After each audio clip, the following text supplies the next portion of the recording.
අද ලෝපුරා සෑම වයස් කාණ්ඩයකම පසුවන්නන් අතර වඩාත් ජනප්‍රිය රස කැවිල්ල චොක්ලට් බවට විවාදයක් නැහැ.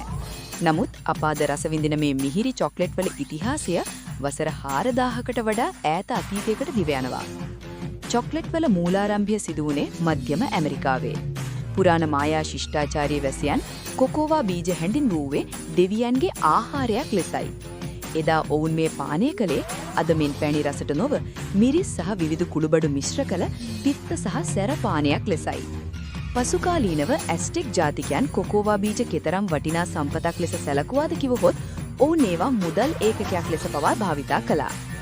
16 වෙනි සියවසේදී ස්පාඤ්ඤ ගවේෂකයන් හරහා චොක්ලට් යුරෝපයට හඳුන්වා දුන් අතර පසුව ඊට සීනි සහ වැනිලා එකතු කිරීමත් සමග යුරෝපීය රදලයන් අතර එය අතිශය ජනප්‍රිය වුණා. චොක්ලට් ඉතිහාසය උඩුයිට කුරු කළේ 19 වෙනි සියවසේ සිදු වූ කාර්මික විප්ලවයයි. 1828 දී කොකෝවා බට වෙන් කරන යන්ත්‍රයේ නිපදවීමත් සමග 1847 දී ලොව ප්‍රථම ඝන චොක්ලට් බාර් එක නිපදවීමට බ්‍රිතාන්‍ය ජාතිකයන් සමත් වුණා. පසුව ස්විට්සර්ලන්තයේ විසින් මේට කිරි එකතු කර අප අද දන්නා මිල්ක් චොක්ලට් ලොවට හඳුන්වා දුන්නා.